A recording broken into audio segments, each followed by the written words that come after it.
their whole life, financial life is depending on my recommendations, based off what my recommendations are. And I think sometimes that fear stalls people. It paralyzes you to want to do more. You follow me? Because you're afraid.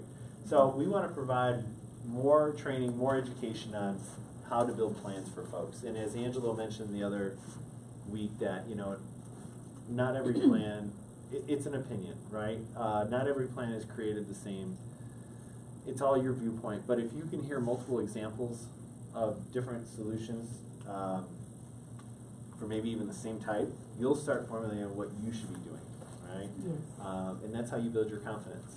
And that's how I built mine with this stuff, okay?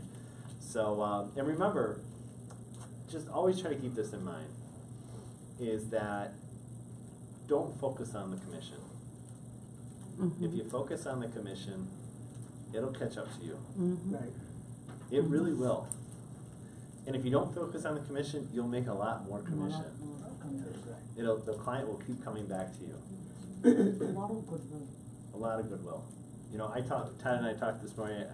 By the way, if you're 65 and you have some questions about Betterment, I'm going to their headquarters tomorrow and meeting with a lot of their people. So if you have a lot of goodwill, Todd and I talked this morning. By the way, if you're 65 and you have some questions about Betterment, I'm going to their headquarters tomorrow and meeting with a lot of their people. So if you have any things that you want resolved, or hey, I got a question about this, can't guarantee I'll get an answer, but at least I'm running a list of questions to ask them. So if you want that, but I've given up about 300,000 points in 2 years by doing Betterment. You understand what I'm saying? Is that I could have done annuities with that money, but I did Betterment and made 0 up front, and I've given up about 300,000 points because of that. But why did I do it? Because you actually doing the best thing for the client. That's the biggest thing. On the long run, you're doing the right thing. You're doing the right thing. And it'll come back. It'll come back, right? But do you have the patience? Do you have the vision for it? Just think long term with the business all the time, and you'll always be making money. Okay. All right. Let's bring Todd up here to get into this case. Great job, Patrick. By the way, Patrick is going to be one of how many people? 5, 6, 7 people in the whole company. Oh, tomorrow? That's going out to see Betterment. So he's one of the representatives. He's got a seat at the table to make real plans with that company. That's pretty awesome. So you just touch him afterwards. You can rub his shoulder a little bit. Some of that will rub off on you. Maybe some advisory. I'll embarrass myself as well. So I'm jealous. That's all I know. So, anyway, but I think a lot of this also, Heartland is a slow money but consistent, sticky part of our business. The recruiting building system, the money could come faster too, but it could also, depending how you do it, could hurt your reputation if you do it the wrong way, right? And quick money is not always good money. So I think a mixture of both is good in some way, shape, or form. But in any case, no matter what style of business you choose, it is it's a numbers business. It still is, right? You can focus on high quality, the numbers you're focused on. You have to focus on. You have to talk to a lot of people who are high quality. You still have to do that. Just depends on what your threshold for having a conversation is with those people. And 3 companies is a good start. Patrick, how many companies do you think you've talked to since you started Heartland? Oh, hundreds. Hundreds, right?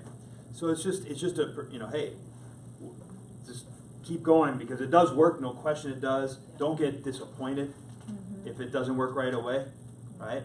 Sometimes our friends are the ones that are most difficult because they know us the best. Isn't it true?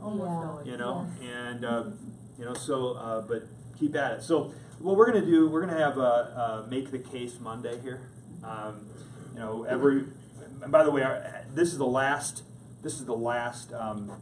schedule like this. Like starting next week, right? We're on the new schedule. Right. So next Monday though, right? So next Monday we're going to be 9:30 in our seats. No Mozone. 9:30 in our seats. We're going to go until 11 o'clock, If we have any guests at that point, that's when you bring your guests. And, you know, we could have a couple people in a room together. We could do one-on-ones, however. But that would be the time that we can entertain guests. And then Mozone with who? What's the point of Mozone? The point of Mozone is introduce your guest to someone that they can relate to, that's high-quality person that you want to. Well, we'll all be here at 11 o'clock. We'll just be breaking. So introduce your guests to the couple of people that's why we still want to focus on the guests at 11 o'clock. But then the rest of us who don't have guests, right, will be going on our way. You can start our day a little earlier on Monday. So what I'm going to talk about is a case today, all right? And like Pat said, there's no right or wrong answers except unless it's conflicting with what I think. Then it's a wrong answer. Just kidding. And you can't probably read any of this that I have here. It's very bad chicken scratch. I just wrote it up, kind of pulled it off of a financial strategy this morning and just jotted down some important notes. And we're just gonna free flow with this. Can you see that okay? Mm-hmm. Yeah. So we have a client who's 63 years old. They are going to be retiring in just a couple months. The funny thing is he loves his job. Loves his job. Really good at it. Been doing it for over 40 years at the same company. 42 years. Same place. Do you think he probably knows his job better? He makes tools. Like he's a tool die maker. He makes the tools that make tools. Right? So that's what he's done for 42 years. Hates his boss. Got a new guy come in as a boss who thinks he knows everything. Some college kid who's now a management position and talks down to him and said, "Well, you lost me." So 2 months from now he's retiring. It's not pertinent necessarily to the rest of this, but just background. The wife is collecting disability through Social Security. $1,000 a month. They both have insurance policies, little ones, $25,000 and $16,000. 3 adult children, okay, 5 grandkids. They're all independent, right? All their kids are independent. His income sources outside of $1,000 the wife is getting, he could collect $2,000 now in Social Security, or if he defers it to age 70, it would be about $3,000. All right. Getting about $5,000 in rental income from properties that he has, and has a pension. He could either take a lump sum of $165,000 or $970 a month for the pension. Total expenses, $1,200 a month. This guy, $1,200 a month. Lives very low. Like I walked into his house, and there's a washer and dryer in the kitchen. And not like you wouldn't not a glamorous lifestyle in any way, shape, or form. Wants to probably retire in Mexico. Okay, and he's saying that he can probably live on $700 a month in Mexico. So he's like, wow, okay, but has all this income, an immigrant to this country, and then has assets. Here's the assets, and not putting down the value of properties or anything like that in here. So these are just investable assets. He's got about 125 grand sitting in savings and a checking account. 401k is about $200,000.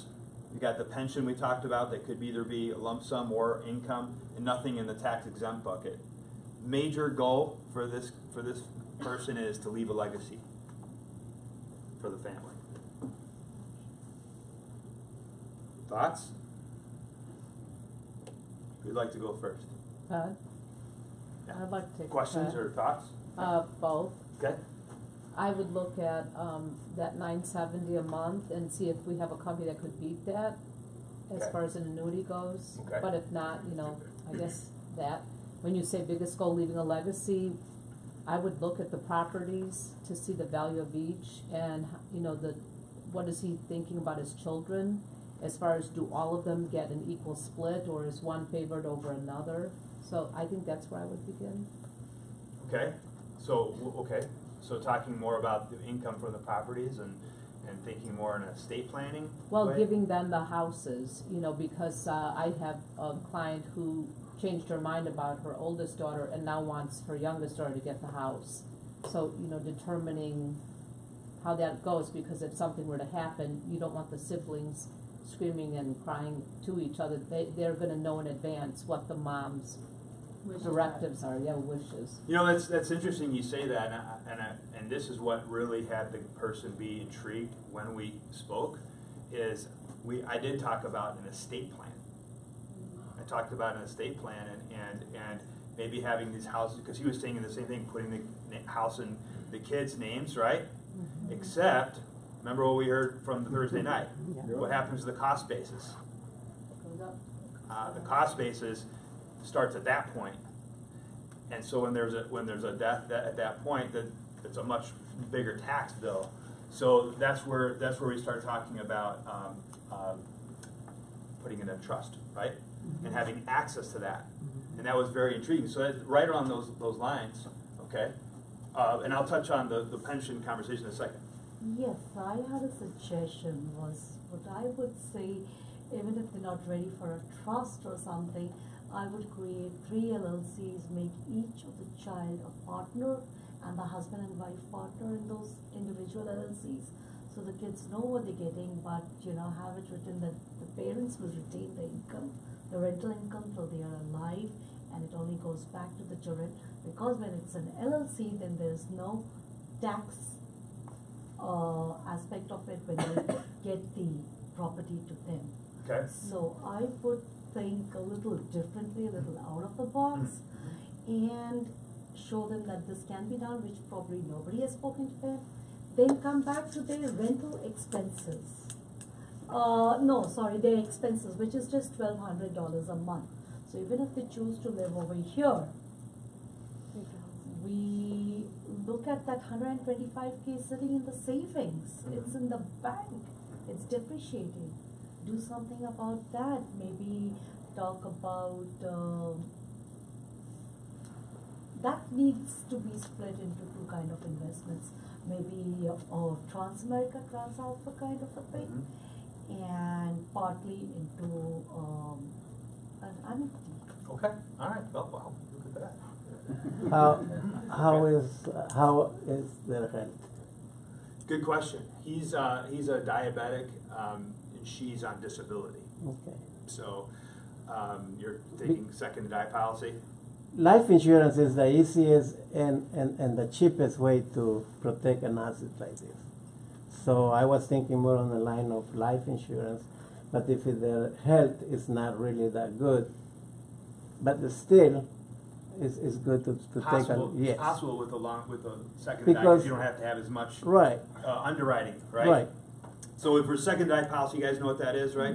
Where it pays out when the second person passes away. Right. So you could have one person who's darn near uninsurable on that type of policy as long as one of them's healthy enough to qualify, and the premiums are much less for that. Right. Right. So that could be an idea. They have assets for the premiums, but we had to work with the health.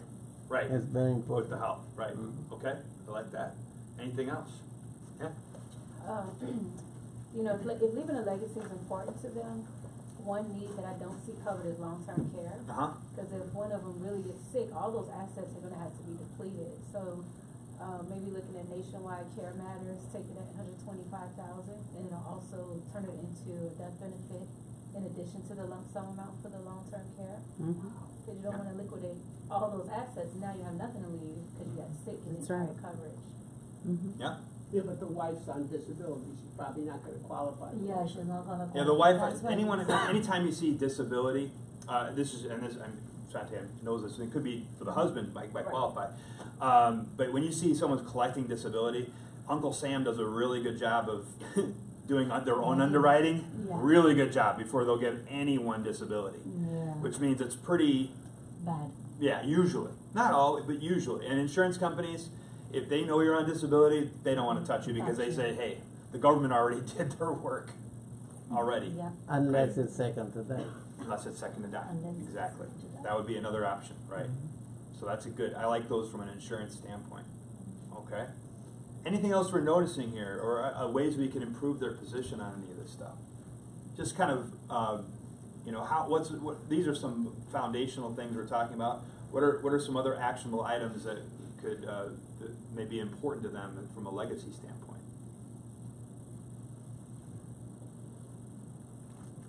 Any other thing you can think of?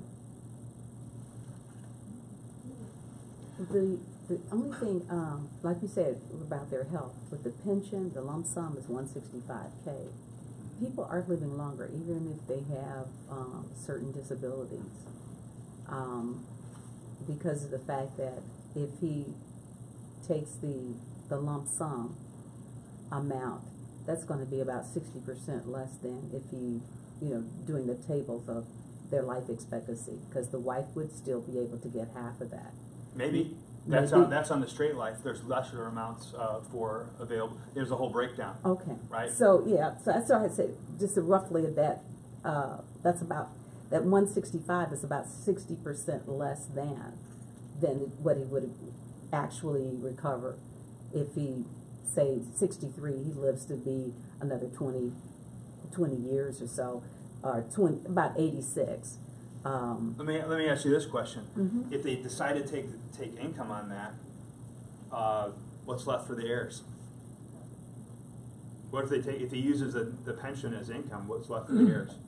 Nothing. Nothing. What's the primary goal of this person? It's for legacy. Legacy, right? Does he need the income? Is that a question? No, he doesn't. So we don't really have to compare with other companies. And in my opinion, I don't have to even go in there and try and compare to beat the 970, because I'm taking that off the table when we have an income, right? Just look at the income, right? Mm-hmm. So 1,000 plus 5,000, 6,000. Doesn't include his Social Security, which we could add at any time by 70. They're looking at $9,000. Plus, I didn't mention he has a couple of rental properties in Mexico, okay, as well, that we're not even factoring in.